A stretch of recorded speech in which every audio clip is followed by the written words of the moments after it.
시청자 여러분 안녕하십니까? JTBC 아침 뉴스 시작합니다. 전북은 오늘 아침 전주 14도 등 8도에서 14도의 기온 분포를 보이고 있습니다. 오늘은 맑겠습니다. 낮 최고 기온은 전주 28도 등 26도에서 29도로 어제보다 1도가량 높은 무더운 날씨를 보이겠습니다.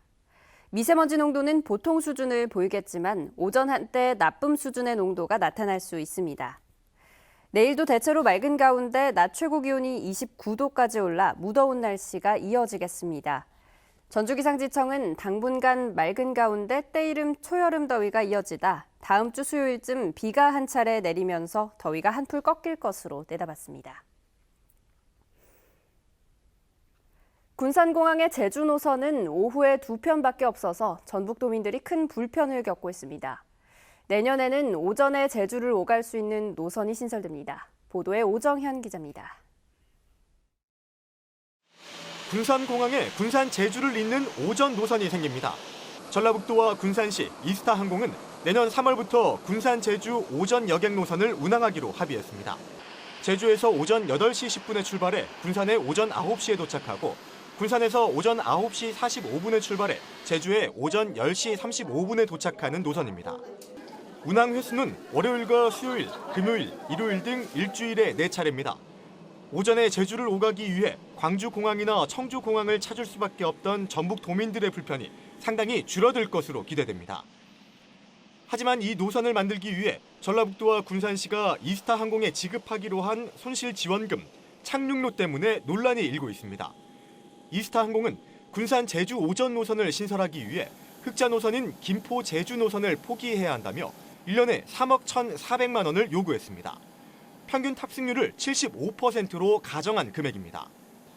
전라북도와 군산시는 객관적인 손실액을 파악하지 못해 일단 항공사 측의 요구를 받아들였습니다. 지원을 해야 되는 것이 마땅하기 때문에 언론적으로는 합의를 했지만 세부 사항에 대해서는 앞으로 협의해 나가기로 했습니다. 사기업에 대한 혈세 퍼주기가 되지 않도록 남은 기간 예상 탑승률과 손실의 규모 등을 꼼꼼히 조사해 협의에 나서야 할 것으로 보입니다. JTBC 뉴스 오정현입니다. 자사고와 특목고의 일반고 전환은 문재인 대통령의 대표적인 교육 공약입니다. 전북엔 7곳의 자사고와 특목고가 지정돼 있는데요. 조만간 일반고 전환과 관련된 정부 대책이 나올 것으로 보여 교육청은 물론 당사자들도 촉각을 곤두세우고 있습니다. 조창현 기자입니다. 자사고와 외고, 과학고 등 특목고는 평등 교육과 수월성 교육 사이에서 항상 논란이 되어 왔습니다.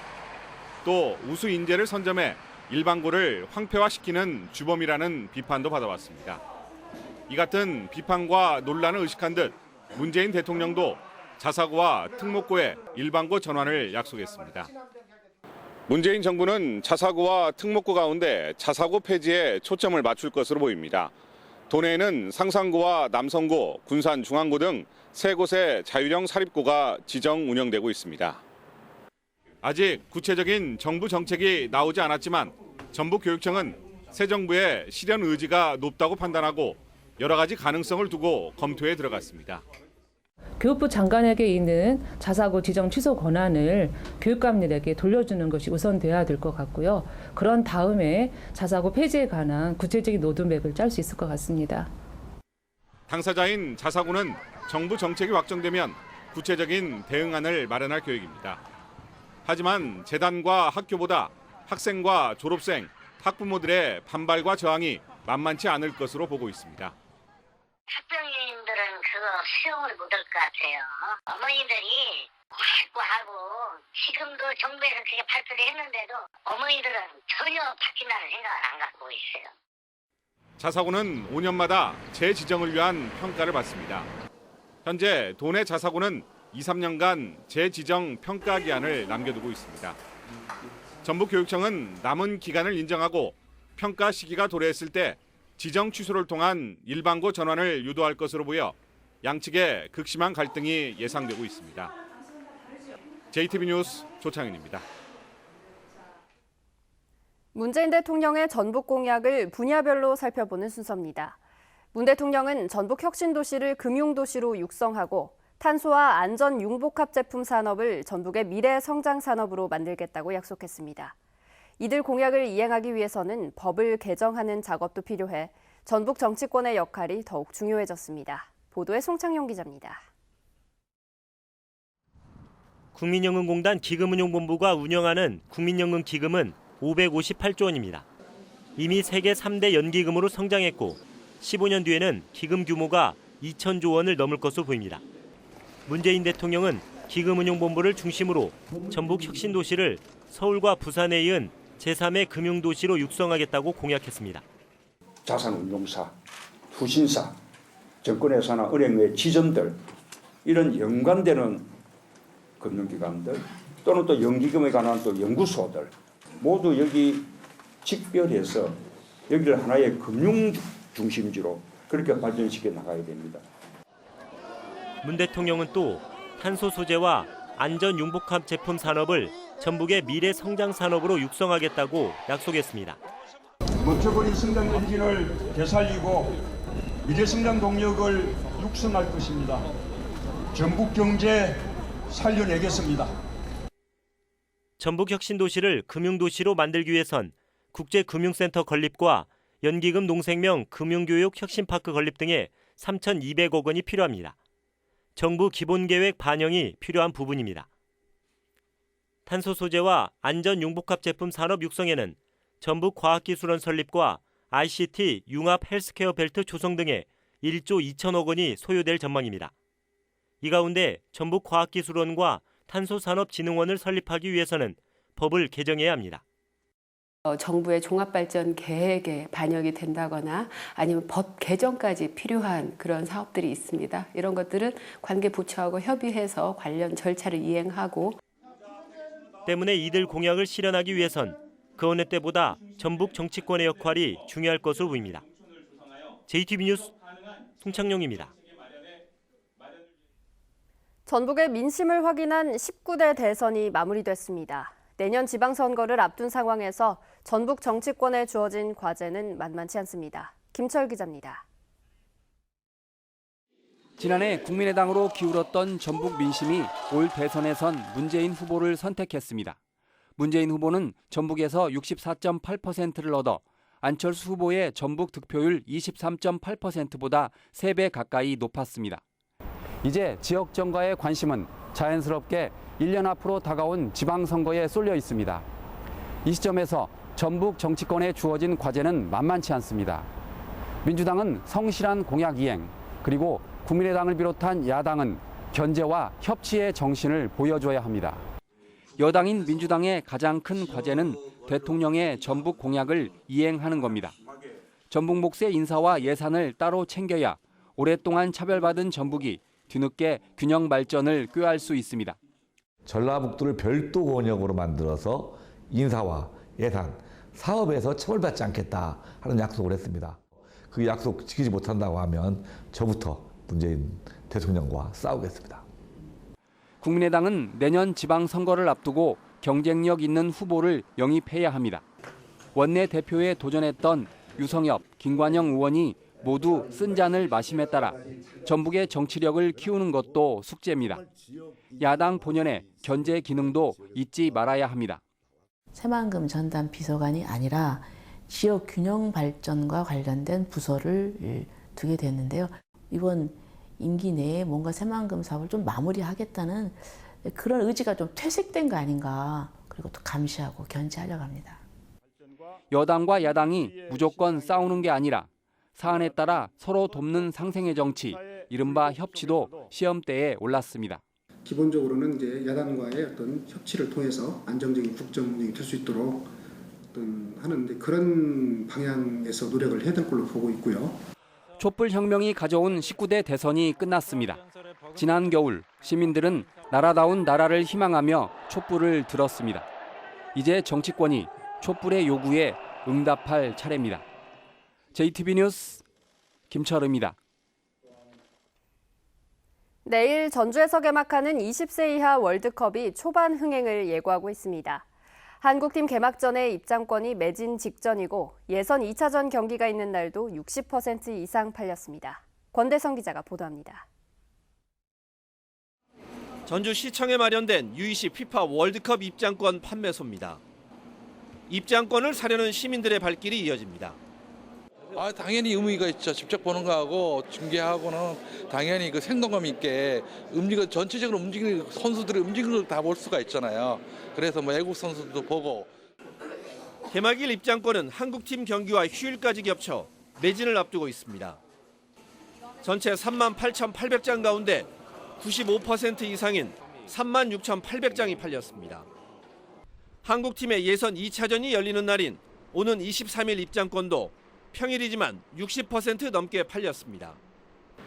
전주에서는 모두 9경기가 엿새간 열리는데 한국팀 경기가 있는 이틀은 일단 흥행을 예약했습니다. 원래 축구를 좋아해서 전주에서 20세 이하 축구 월드컵을 한다 해서 응원으로 왔습니다. 화이팅! 대한민국 화이팅! 하기로 해서 왔습니다. 한국팀 경기가 없고 16강전 등 아직 대진표가 확정되지 않은 나흘간의 입장권 예매율은 10%에 머물고 있습니다.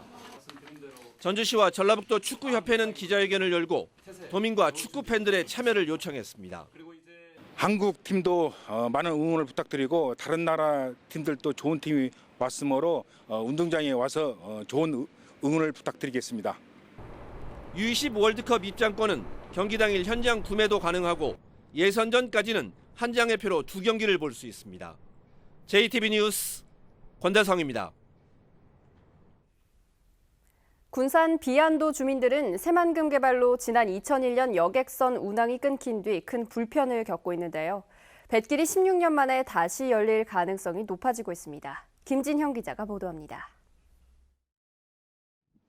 군산 비안도 주민들에겐 소형 어선이 육지로 나가는 유일한 수단입니다.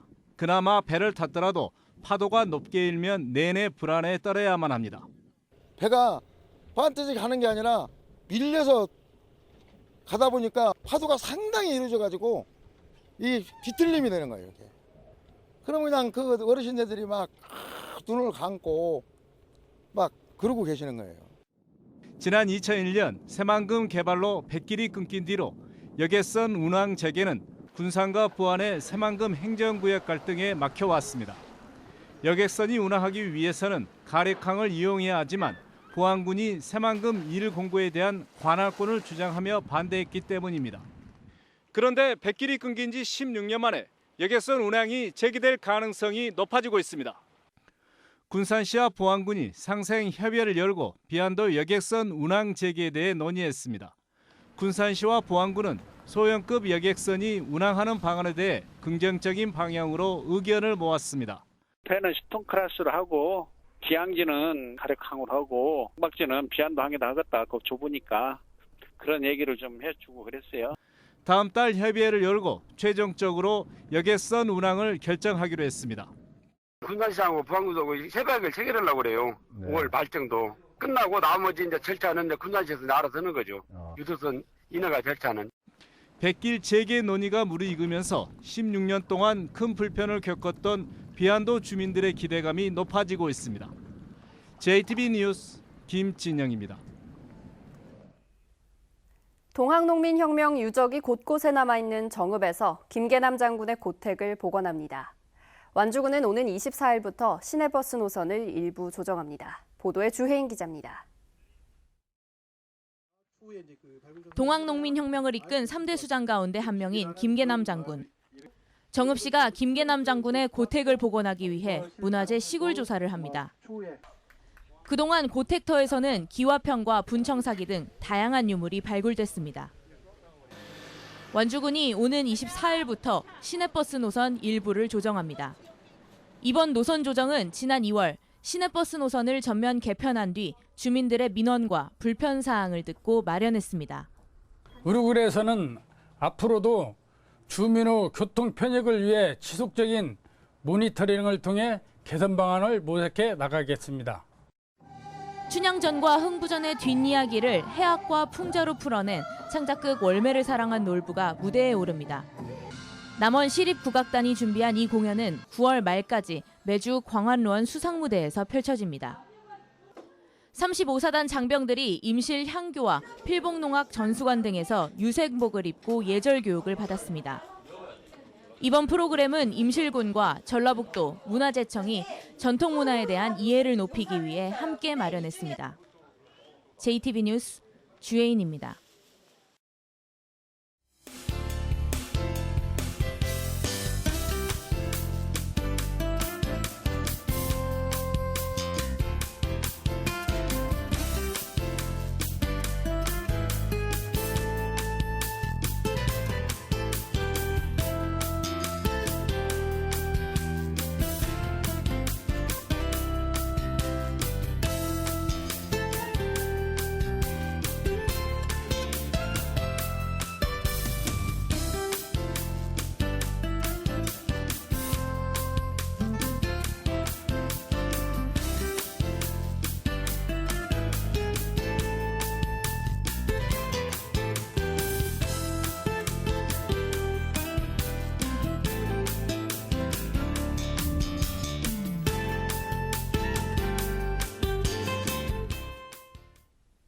JTB 아침 뉴스를 마칩니다. 시청해주신 여러분 고맙습니다.